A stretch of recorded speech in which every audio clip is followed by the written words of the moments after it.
જય માતાજી ખેડૂત ભાઈઓ, આપણી ખેડૂત ચેનલમાં સ્વાગત છે।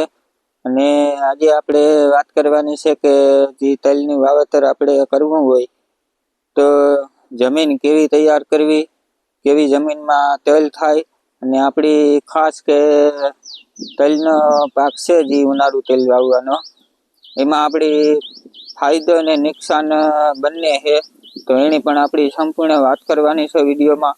તો વિડીયો સંપૂર્ણ જોજો।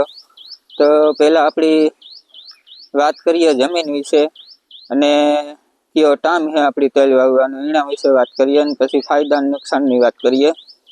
તો ખેડૂત ભાઈઓ કે જે તલનું વાવેતર કરતા હોય જે ખેડૂત ભાઈઓ, પહેલા તો આપણી જે જમીનની વાત કરીએ તો કે જમીન જે આપણી ખેડ હોય, જમીનની ખેડ કરવાની એ નોર્મલ ખેડ કરવાની, બહુ ઊંડી ખેડ નહીં કરવાની।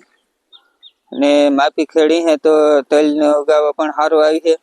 અને બીજા નંબરમાં કે પાણીની વાત કરીએ તો કે પાણીમાં ખાસ કંઈ એટલું બધું મીઠું પાણીની જરૂર ન હોય, મોરું પાણી હોય તોય પણ હાલે, તોય પણ તલનો પાક થઈ જતો હોય। હા, એક વસ્તુ છે કે જે કાળા તલ હોય, કાળા તલમાં પાણી મીઠું હોય તો વધારે ઉત્પાદન મળે, અને એવું નથી કે મોરા પાણીમાં કાળા તલ ન થાય, મોરા પાણીમાં પણ કાળા તલ થાય પણ ઉત્પાદન ઓછું જડે, એમાં મીઠું પાણી વધારે એમાં માફક આવે અને ઉત્પાદન એમાં સારું જડે। પણ જે સફેદ તલ છે, સફેદ તલમાં ટૂંકમાં વાત કરીએ ને કે એમાં પાણી નોર્મલ હોય, મોરું પાણી હોય તોય પણ ઉત્પાદન સારું જડે, અને જમીનની ખેડ માપી રાખવાની। આ રીતે કાળા તલનું એમાં વાવેતર કરવાનું। અને ખાસ ખેડૂત ભાઈઓ કે આપણે એમાં ટાઈમ કયો વાવવાનો, સમય કયો જેથી કરીને આપણે ઉત્પાદન સારું મળે, તો ખેડૂત ભાઈઓની વાત કરીએ કે જે કાળા તલ આવે, કાળા તલને વાવેતરનો સમય ને મેન તો આપણી સફેદ તલનું જ વાવેતર વધારે કરતા હોય બધા ખેડૂત ભાઈઓ। તો આપણી સફેદ તલની વાત કરીએ વિડીયોમાં, અને જો કાળા તલ વિશે જો માહિતી કંઈ જોતી હોય તો કમેન્ટમાં જણાવજો, તો એનો વિડીયો અલગથી કાળા તલનો બનાવીશું। અને વધારે પ્રમાણમાં સફેદ તલનું વાવેતર વધારે થતું હોય એટલે આપણે સફેદ તલનો વિડીયો બનાવ્યો। તો એનો વાવવાનો સમય છે ખેડૂત ભાઈઓ કે જે બીજા મહિનામાં જે 20 તારીખની આજુબાજુનું વાવેતર ચાલુ થતું હોય સફેદ તલનું, તો એમાં આપણે ખાસ એ ધ્યાન રાખવાનું છે કે એમાં આપણે જો વહેલા વાવીએ તો નુકસાન છે, અને મોડા વાવીએ તોય નુકસાન છે, ને જો પરફેક્ટ રીતના જે વાવેતર થાય તો ફાયદો પણ રહે। એની વાત કરીએ આપણી કે જો આપણી કદાચ હજી ટાઈટ વધારે પડતી હોય, બરોબર તડકો ન પડ્યો હોય, અને જો વાવેતર કરીએ આપણી તો ઉગાવામાં પ્રોબ્લેમ આવે, ઉગાવામાં પ્રોબ્લેમ આવે એટલે આપણે નુકસાન થાય। અને બીજા નંબરમાં કે કદાચ આપણે મોડા વાવીએ તો આપણી પાછળ છેલ્લે જે તલનો વાટને આપણી કરવાનો હોય ત્યારે વરસાદ આવી જતો હોય એટલે નુકસાન પણ થતું હોય, અને ક્યારેક વરસાદ મોડો થતો હોય અમુક એરિયામાં અલગ અલગ રીતે, તો વાંધો ન આવે તો ફાયદો પણ થઈ જાય। એટલે આમાં તલનું વાવેતરમાં ફાયદો પણ છે અને નુકસાન પણ છે। જો વહેલું વાવીએ તોય હુરી ને મોડું વાવીએ તોય હુરી। એટલે એનું વાતાવરણની વાત કરીએ કે જે વાતાવરણ કેવું હોય ત્યારે આપણી તેલ ઉગાવો સારો આવે અને તેલનું વાવેતર કરવું જોઈએ। તો બીજા મહિનાની 20 તારીખ આજુબાજુ કે 25 તારીખની આજુબાજુ વાવેતરનો સમય હોય, શરૂઆત થતી હોય, તો ઠીક છે કે અમુક એરિયા પ્રમાણે 8 દિવસનો ફેરફાર રહેતો હોય વાવેતરનો, ગમે વાવેતરનો।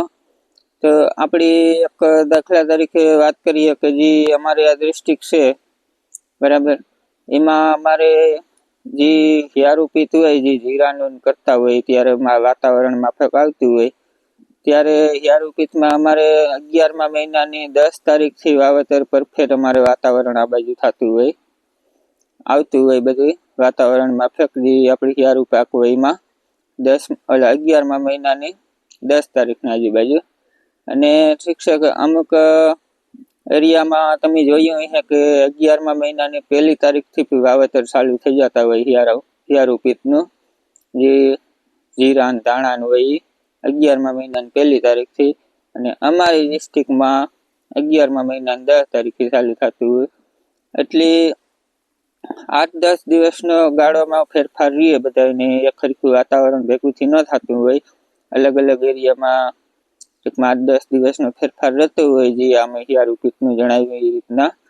તો આપણા એરિયામાં વાતાવરણ કેવું હોવું જોઈએ ત્યારે આપણે વાવવા જોઈએ તલ, તો એની આપણી વાત કરીએ કે જો તડકો પડવો જોઈએ એ તો બધાને ખાસ ખબર જ હોય, પણ સવાર અને સાંજ એમાં જો ઠંડી હે અને બપોરે તડકો ફૂલ હે તો હજી વાંધો નહીં આવે.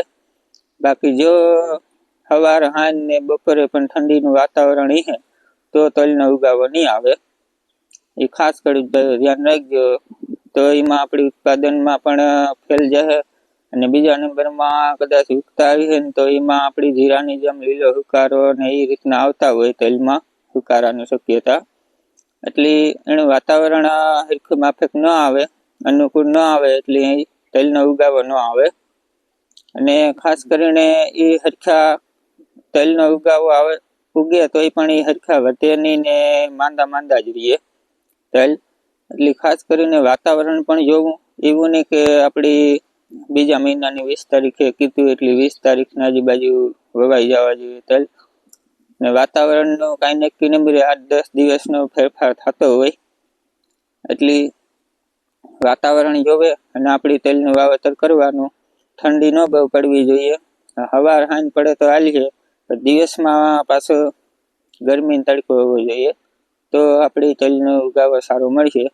અને ખાસ કે આપણી જ્યારે વાવેતર ચાલુ કર્યું ત્યારે આપણી વિડીયો બનાવી કે તલનું વાવેતર હવે ચાલુ કર્યું અને કેવું વાતાવરણ છે એ.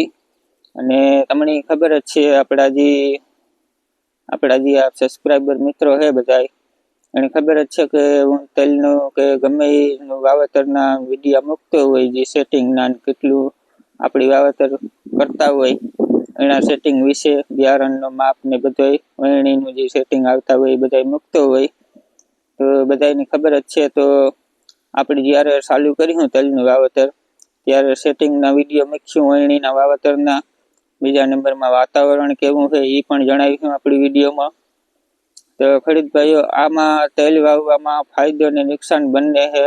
એનું કારણ છે કે જો વહેલા વાવીએ તો એ ખુરી છે, ને જો છેલ્લે મોડા વાવીએ તો છેલ્લે વરસાદમાં પણ આપણી નુકસાન જતું હોય. એટલે આમાં ફાયદો અને નુકસાન બંને છે. એટલે ખેડૂત ભાઈઓ તલનું વાવેતર કરતા હોય એ ખાસ આ વાતાવરણનું ધ્યાન રાખજો.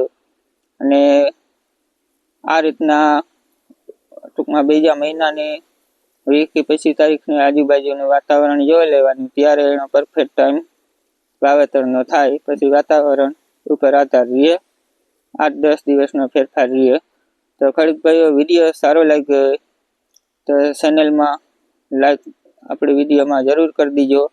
અને ખાસ એને બિયારણને માપનો ને બધે આપણી વિડીયો મૂકશું કેટલું નાખવું એ. તો ચેનલમાં નવા હોય તો સબસ્ક્રાઈબ કરી દીજો અને વિડીયોને જરૂર લાઈક કરી દીજો. મળીએ પાછા બીજા વિડીયોમાં. જય માતાજી બધા ખેડૂત ભાઈઓને.